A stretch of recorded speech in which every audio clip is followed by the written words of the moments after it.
Ahorita vamos a comenzar con la clase. Eh, Damos ingreso al resto de los compañeros.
Bueno, muy buenas tardes, compañeros. Vamos a iniciar con la clase del día de hoy. Hoy vamos a continuar con los contratos preparatorios. Ya en la anterior clase nosotros tuvimos la oportunidad de abordar el tema de la promesa y la opción. Pero el grupo o familia de contratos preparatorios está integrado también por otros dos contratos más, no solo por la promesa, sino también está integrado por el mandato y por la sociedad. Entonces, los contratos preparatorios habíamos establecido nosotros en la anterior clase, que eran aquellos que preparaban el camino para que se lleve a cabo otro contrato, para que el otro contrato quede con el camino eh, descongestionado y pueda celebrarse un nuevo contrato. Dentro de esto se encuentra el mandato. El mandato es cuando una persona actúa en representación de otra para desarrollar algún tipo de actividad, compañeros. Este contrato es un contrato muy interesante, precisamente por lo de la representación. Entonces, el contrato tiene sus antecedentes, tiene sus raíces en el derecho romano. En el derecho romano existía un contrato que se llamaba contrato de locación, ¿verdad? Entonces, mediante este contrato se prestaban servicios de tipo gratuito. Entonces, a esto los romanos le llamaban mandato. Mandato significa darse las manos, cruzarse las manos. Es como un símbolo mediante el cual había confianza, se transmitía la confianza que podía existir entre las personas que participaban en esta situación, que participaban en este contrato. Antes se creía que el mandato y la representación eran lo mismo, pero no son lo mismo, o sea, están íntimamente ligados, pero no es lo mismo. Hay representación de tipo legal y representación voluntaria. La representación de tipo legal es aquella que se desarrolla, compañeros, por que la ley así lo establece. Cuando hay personas que no pueden acudir o no pueden comparecer de manera propia a un contrato. Me refiero a personas que estén declaradas en estado de interdicción o incluso menores o personas que no se encuentren en ese, que se encuentran, perdón, que se encuentran dentro de estas situaciones. Entonces, legalmente no pueden actuar. Entonces, para ejercitar su capacidad, tendrán que hacerlo a través de un representante. Esa es la capacidad, la representación, perdón, legal. Ahora, la representación voluntaria es aquella que se lleva a cabo a través de un contrato. Es aquella en la cual voluntariamente se desarrolla. Es decir, una persona puede representar a otra, pero de manera voluntaria. Entonces, la representación voluntaria está integrada por dos tipos de contratos. El contrato de mandato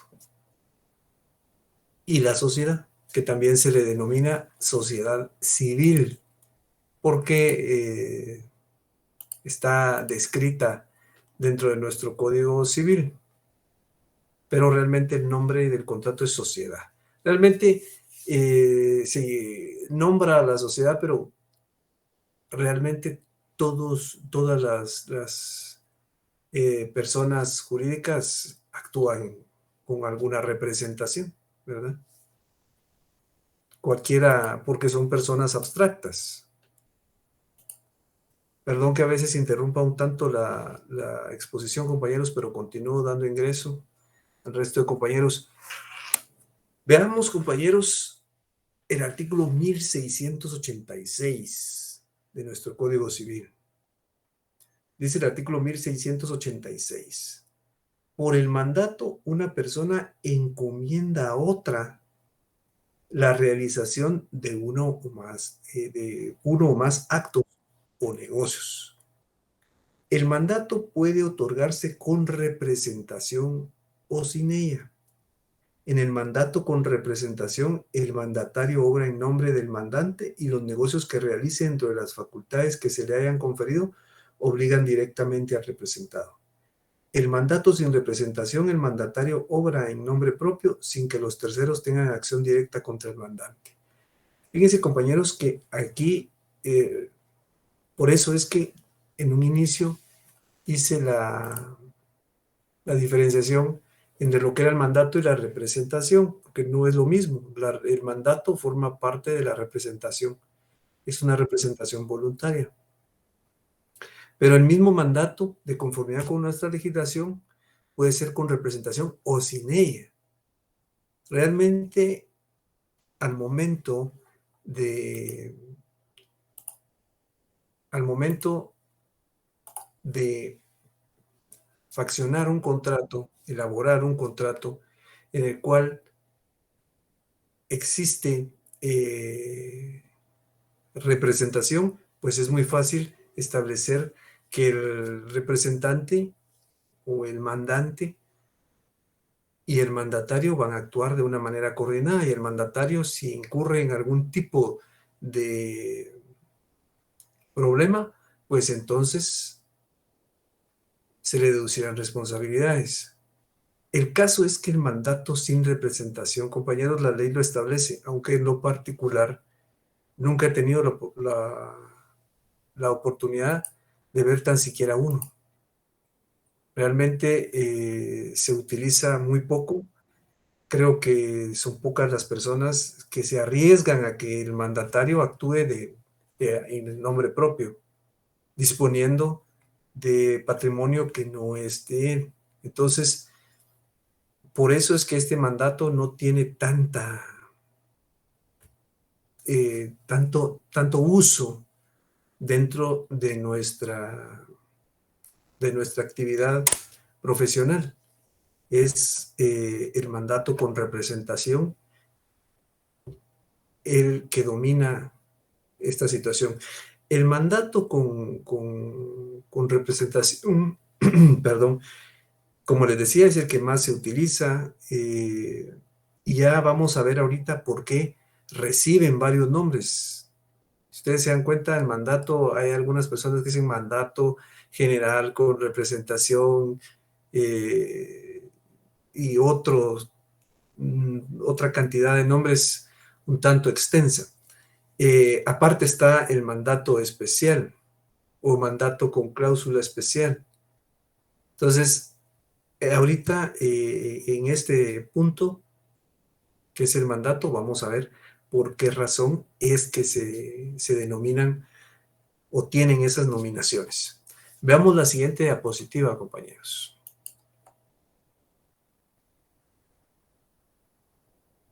Como la representación es algo muy, es algo muy sensible, compañeros, es algo muy especial.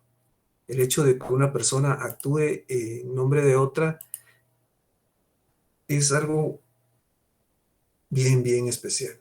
Entonces, como en otras figuras, aquí también se ha suscitado el hecho de que hay varios autores tratando de explicar la naturaleza jurídica de este contrato.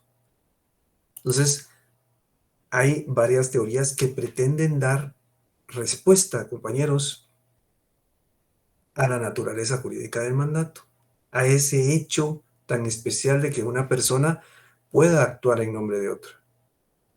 La primera teoría está sustentada por los autores franceses Jean Pottier y Marcel Planiol. Ellos establecen que es en esta teoría que una persona contrata a otra para que actúe en nombre de él, pero realmente esto es una ficción, es abstracto, es decir, la persona va a comparecer físicamente, pero va a comparecer en nombre de otra. Es como que la otra persona llegara, pero físicamente no es así. Por eso es que se le denomina también a esta teoría, aparte del nombre con el que se le conoce, teoría clásica, también se le conoce como teoría de la ficción, porque realmente quien se va a comprometer ya sea a celebrar un contrato o a trabajar alguna instancia judicial o algún tipo de negocio cualquiera, no va a ser la persona que llegue, o sea, no va a ser el representante, sino va a ser el representado. A mí me otorgan un mandato y yo llego a celebrar un negocio y no soy yo el que comparece, a pesar de que físicamente estoy ahí. Mi nombre no es el que va a quedar estampado en el negocio, sino el nombre de la persona que me contrató, ¿verdad? Con quien celebramos el contrato de mandato. Por eso se le denomina teoría de la ficción o teoría clásica. Teoría del nuncio. Esa es la siguiente. La teoría del nuncio. Esta teoría la sustenta el autor alemán Savigny. Entonces, en esta se establece que las relaciones que se dan entre el contratante y la persona que lo va a representar es como que si fuera un intermediario.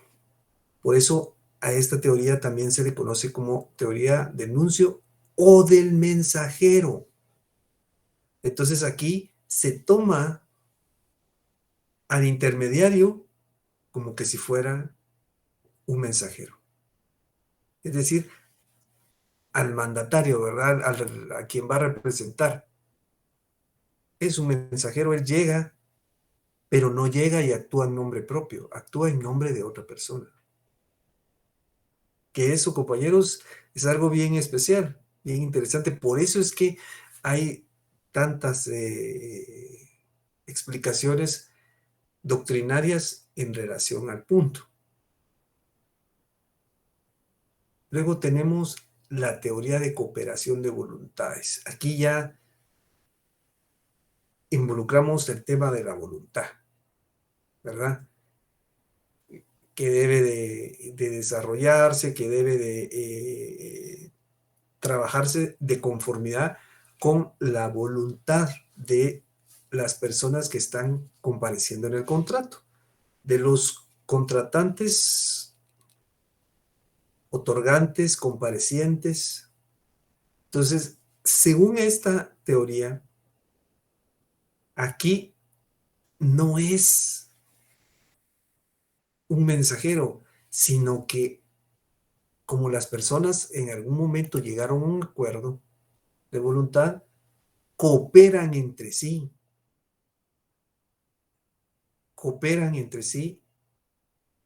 para poder llegar a un acuerdo y que una persona comparezca en representación de otra.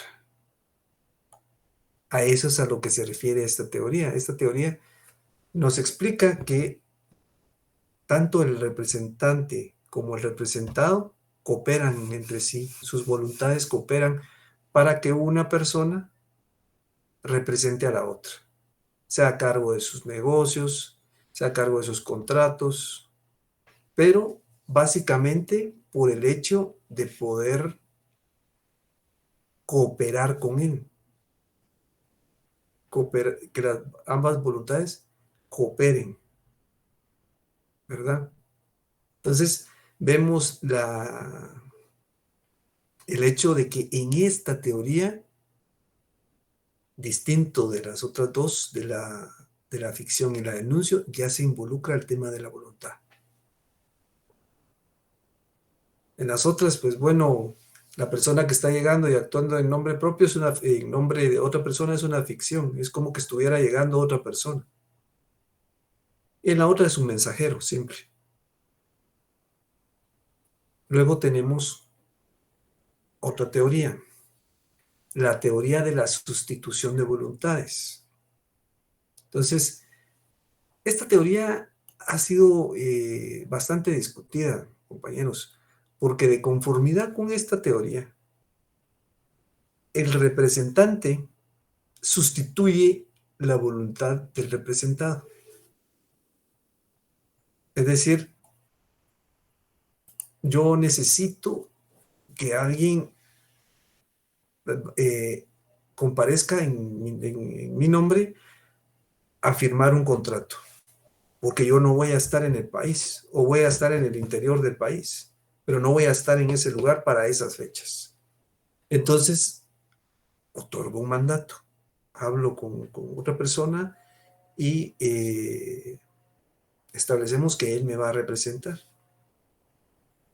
Entonces, él va a llegar y va a firmar el contrato en nombre mío. Pero ahí, de conformidad con esta teoría, él sustituye mi voluntad. Entonces, porque él va a comparecer a firmar, pero en nombre mío. O sea, quien se va a comprometer a cumplir con la obligación que nazca, se modifique o extinga, voy a ser yo, no él. Entonces,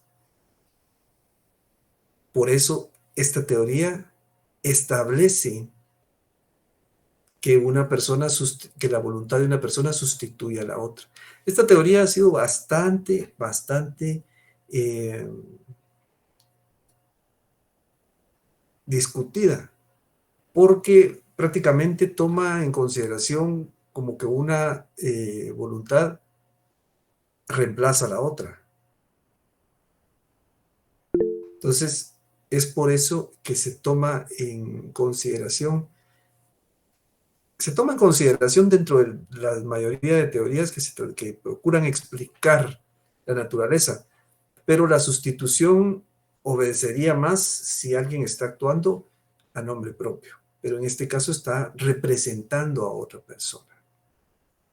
Entonces, por eso es que ha sido tan analizada, ¿verdad? Ahora, por último, tenemos la teoría de la autonomía de la voluntad. Entonces, esta teoría la sostiene el autor español Rojina Villegas, ¿verdad? Entonces, en esta teoría, justifica el actuar del representado y del representante, la forma como están actuando, ¿verdad? Una persona está representando a la otra por la autonomía de la voluntad. Es decir, porque celebraron un contrato, porque ambas partes aceptaron realizar una situación como estas. Es decir, viene una persona y me otorga un mandato a mí para que yo me encargue de sus negocios. Pero yo voy a representarlo, sea en contratos o en cualquier negocio que sea el que me hayan asignado. Pero yo no voy a actuar solo porque sí. No voy a sustituir su voluntad. Probablemente hay una cooperación, pero lo que existe aquí es que yo acepté representarlo y él aceptó que yo lo representara. Entonces hay voluntad. Por eso se da aquí la autonomía de la voluntad. Recordemos que es un contrato y este contrato tiene como mínimo los elementos esenciales comunes: capacidad, objeto y consentimiento. La voluntad de ambas personas llegan a un acuerdo para alcanzar una meta o un propósito. Entonces, en este caso, la teoría de la autonomía de la voluntad obedece a que la voluntad de las personas es la que se va a materializar a través del contrato. Esta persona va a actuar en representación de la otra porque así lo quisieron las dos. Así lo desarrollaron. De esa manera fue como lo plantearon dentro del contrato y lo aceptaron. Pacta sunt servanda. Lo pactado entre las partes es ley. Entonces, esta es la teoría más aceptada, la que pretende explicar la naturaleza jurídica de este contrato. El hecho de que sea una ficción tal vez obedecerá, como decía la teoría clásica, a tiempos un poquito más ancestrales, ¿verdad? Porque ya tiene sus años esta teoría. O la teoría de Nuncio, que simplemente es un mensajero. Esta teoría es la que más se acepta en la actualidad, porque con ella se sustenta el actuar de ambos contratantes. Uno que va a representar y el otro que permite que la otra persona lo represente. Veamos la siguiente diapositiva, compañeros.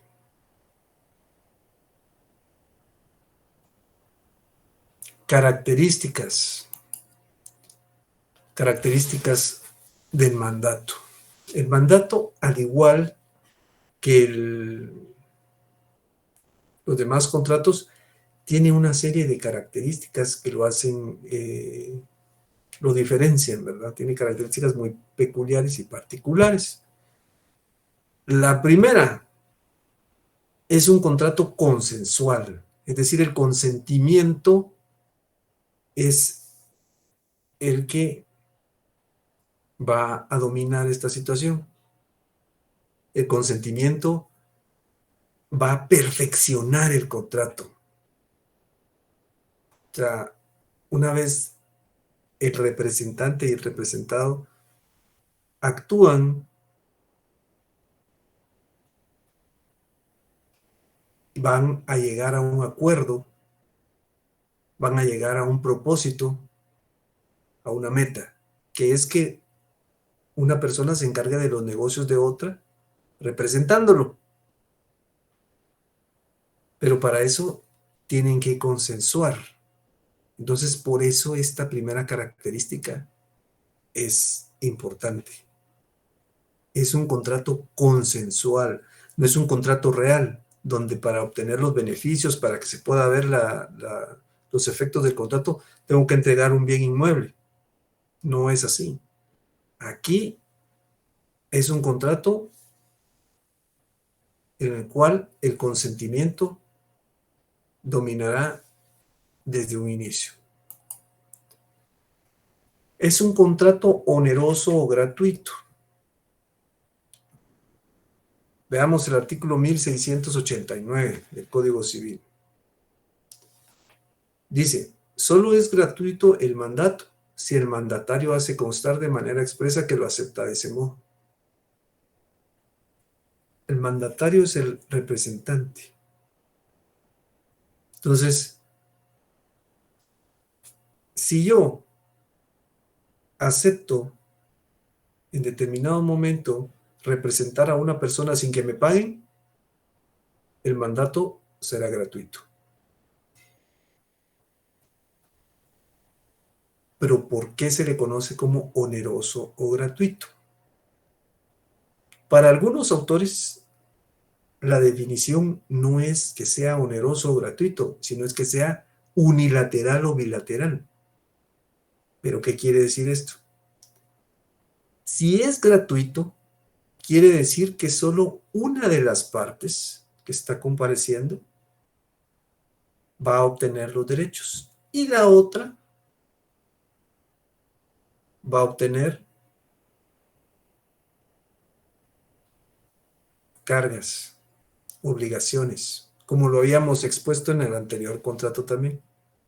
Por eso es que algunos dicen es unilateral. Cuando se refieren a que es unilateral, quiere decir que es gratuito. Entonces, ahí una de las partes que comparece, uno de los contratantes, va a tener todas las obligaciones y el otro solo derechos. Pero si el mandato es bilateral, quiere decir que va a ser oneroso.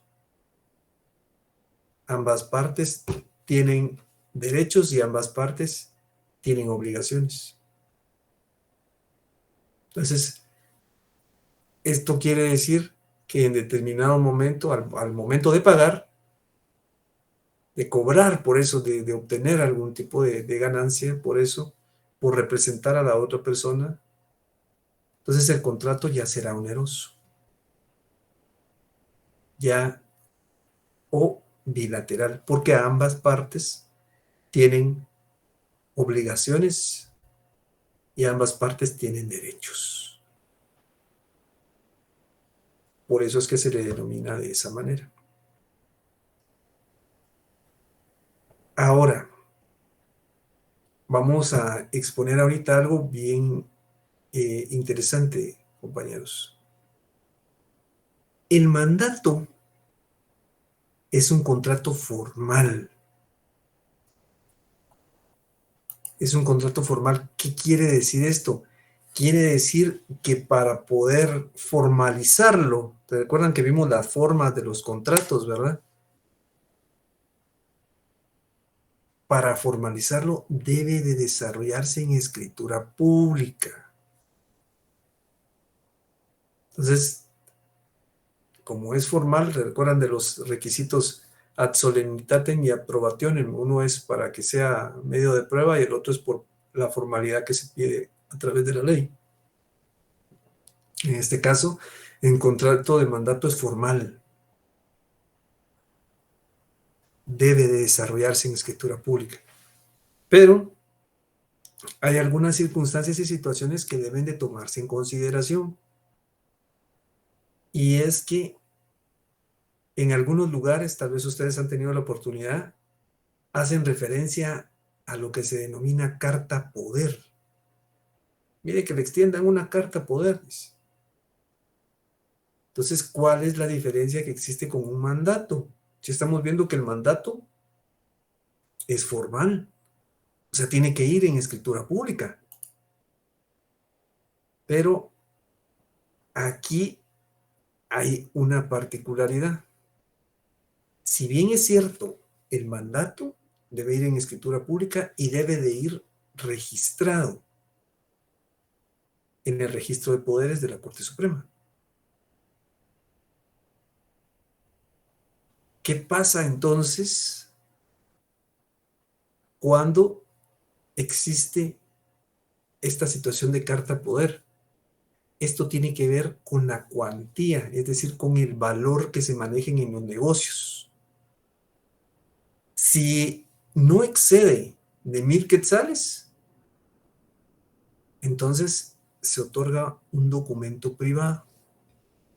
Ahí no interviene un notario. Otorga un documento privado con firmas legalizadas. A ver, Perdona, licenciado, no le escuché lo último que dijo, tal vez perdí un poco de señal. ¿qué tiene que ver esta división, esta subdivisión con la cuantía? O sea, el mandato en sí, los negocios pues van a arrojar algún valor. Entonces, si no pasa de 1,000 quetzales, el mandato se desarrollará no en una escritura pública, sino en un documento privado con firmas legalizadas. A esto se le conoce como carta poder. O en un acta levantada ante el alcalde o representación que se confiere para asistir a algunas juntas o alguna cuestión así. Veamos el artículo 1687 del Código Civil. Ahí es donde nosotros encontramos el fundamento de lo que se conoce como carta poder. Dice, el mandato debe constar en escritura pública como requisito esencial, por eso es un contrato formal. Por eso, este también es el fundamento de que se considere al mandato como un contrato formal. Como requisito esencial para su existencia y puede ser aceptado expresa o tácitamente. Ahora viene lo que estábamos platicando. No es necesaria la escritura pública. ¿Cuándo no es necesaria la escritura pública?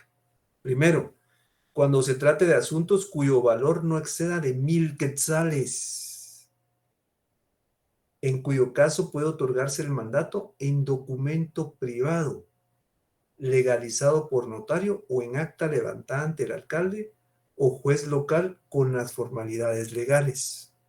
Un documento privado, compañeros, es el que se elabora en papel bond, ¿verdad? No es necesario elaborarlo en una escritura pública, en un papel especial para protocolo, sino en un papel bond.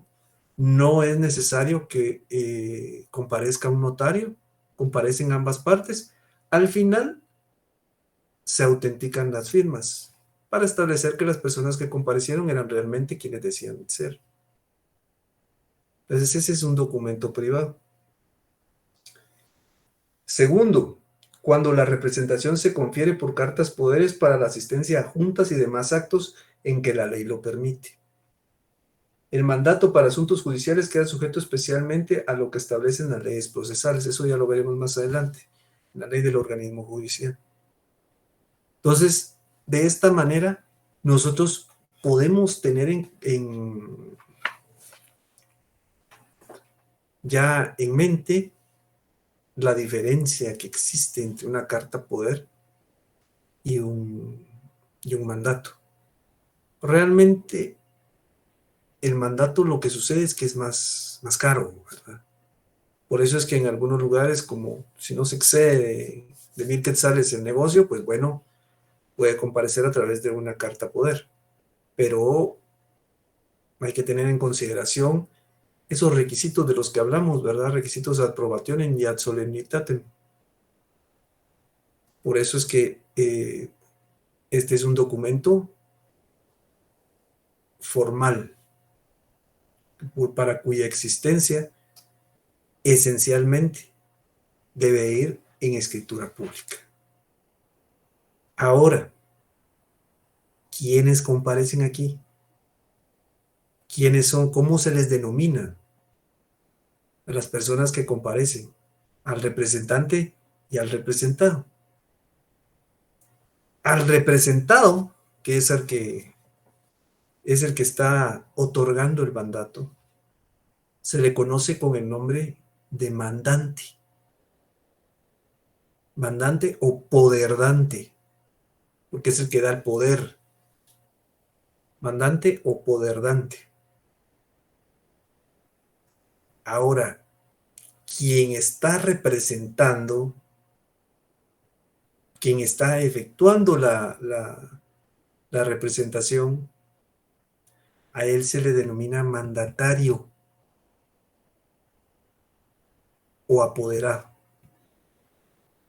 Fíjense que algo bien particular es que en la mayoría de contratos, eso lo vamos a ver, quien ejerce el mandato, quien lo ejecuta, generalmente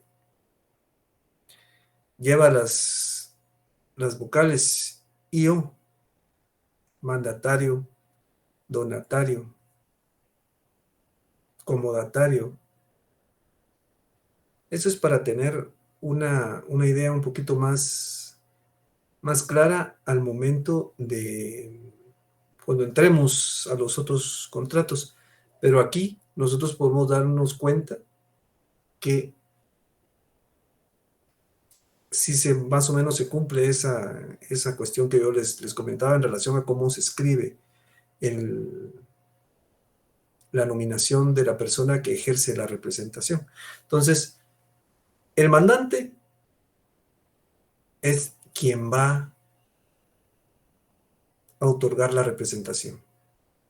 Es el representado. Y el representante se denomina mandatario. Eso hay que tenerlo en consideración y un poquito claro, porque en algunos momentos al celebrar un contrato o al trabajar alguna cuestión en especial puede traer algún tipo de confusión. Ahora, ¿qué puede ser objeto del mandato? ¿Qué es lo que puede ser objeto para desarrollar el mandato? Veamos el artículo 1688, por favor, compañeros. Dice el artículo 1688, puede ser objeto de mandato todos los actos o negocios para los que la ley no exige intervención personal del interesado. No se puede dar poder para atestar o donar por causa de muerte, ni para modificar o revocar dichas disposiciones. Esto es para actos de última voluntad, ¿verdad? Donación por causa de muerte, testamentos, sucesiones. Pero de lo contrario, si la ley no me solicita que yo acuda personalmente, el mandato puede ser objeto de apoyo para todas las demás situaciones. Para todo lo demás, vemos la amplitud que puede tener un mandato. Es algo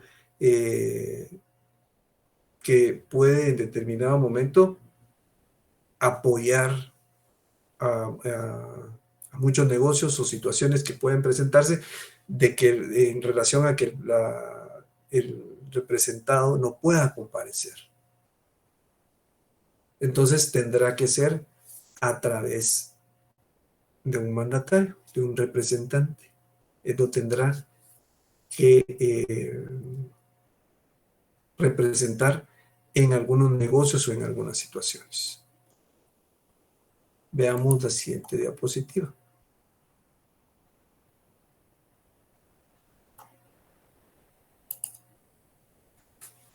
La capacidad, ¿verdad? Como ya vimos que los mandatos, al ser contratos, también tienen los elementos esenciales comunes: capacidad, objeto y consentimiento. Eso lo tienen todos. Entonces, la capacidad que deben tener las personas, sujetos, comparecientes, otorgantes, que están dentro de un contrato de mandato,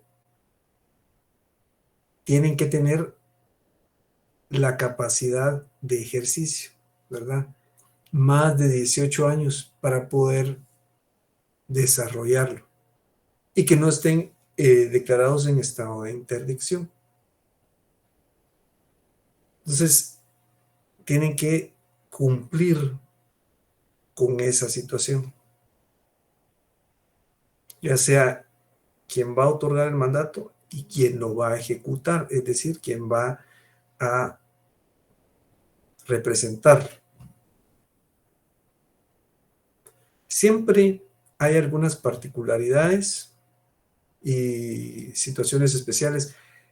El tema de los menores de edad es un tema muy, muy especial que se toma en consideración casi en cualquier tipo de contratación.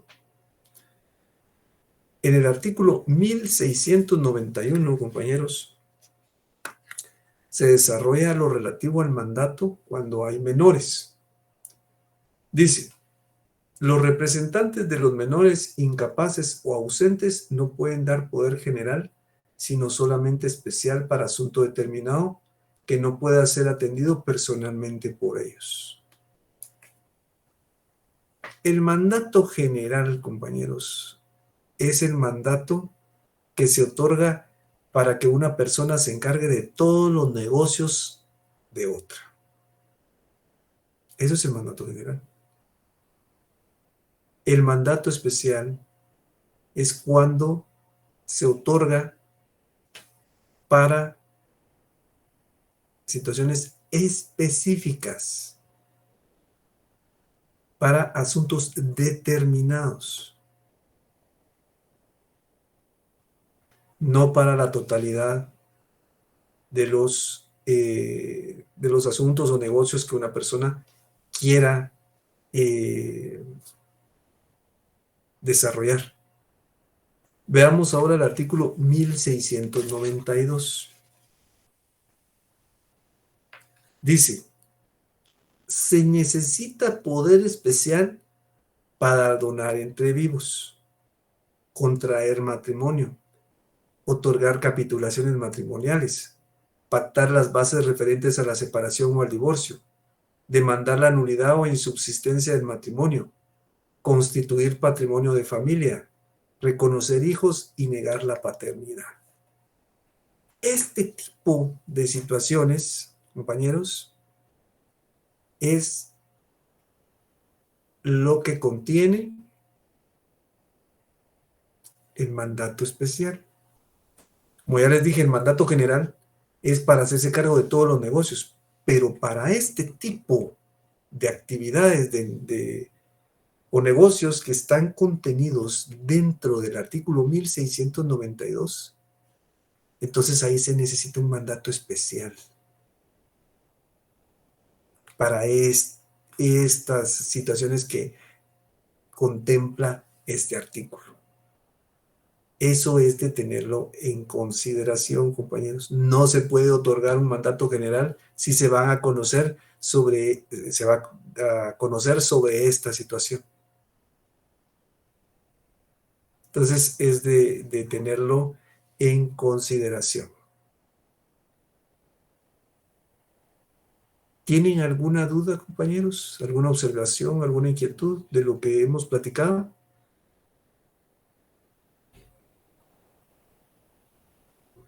Santiago, que- yo Ujú. una consultita, disculpe. Sí, Yo creo que para sacar un vehículo del país se otorga una carta de poder, ¿verdad? Y no un mandato, si no estoy mal. si no estoy mal, creo que sí. Eso es lo que le solicitan para poder trascender las fronteras. Le solicitan una carta poder. En este caso, habría que remitirse a lo que establece la ley si el negocio no sobrepasa los 1,000 quetzales. Pero por lo que tengo entendido, es una carta poder la que solicita. Pero para más seguridad, si se quiere no tener problemas, aunque es un poco más caro, es mejor tener un mandato. No sé si respondo a su pregunta, compañero. Sí, licenciado. O sea que sí se podría tal vez usar tal vez un mandato, ¿verdad? Yo le recomendaría más un mandato para evitar cualquier problema. Entonces, con un mandato ya no va a tener problemas para poder sacar un carro del país o para poder trascender las fronteras, ¿verdad? Depende para qué sea el viaje también. Sí, pues. Sí, gracias, licenciado. ¿Cómo no, compañero? Bueno, compañeros, ¿alguna otra duda? ¿Alguna otra inquietud? El resto de lo que es el mandato lo vamos a exponer en la próxima clase, que eso es un poquito más extenso, ¿verdad? Entonces, miren, estaríamos pendientes ya del examen. Me parece que el examen es el 12 de octubre. Entonces, el día de mañana les va a llegar a los grupos de WhatsApp y se va a subir a Classroom el laboratorio que les voy a trasladar. Y también, compañeros, las diapositivas que creo que les han llegado todas y esta clase que la vamos a subir ahorita a final de la semana en Classroom para que ustedes puedan tener acceso a ella y con todo el material que tenemos, incluyendo el libro, puedan responder las preguntas, que es un resumen de todo lo que hemos visto.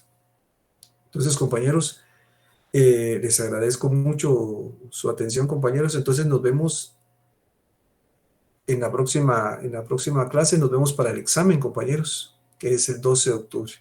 Que pasen una feliz noche, compañeros. Que Dios los bendiga. Gracias. Gracias, Lick. Feliz noche, Noche. gracias. Gracias. Feliz noche, licenciado. Feliz noche, compañeros.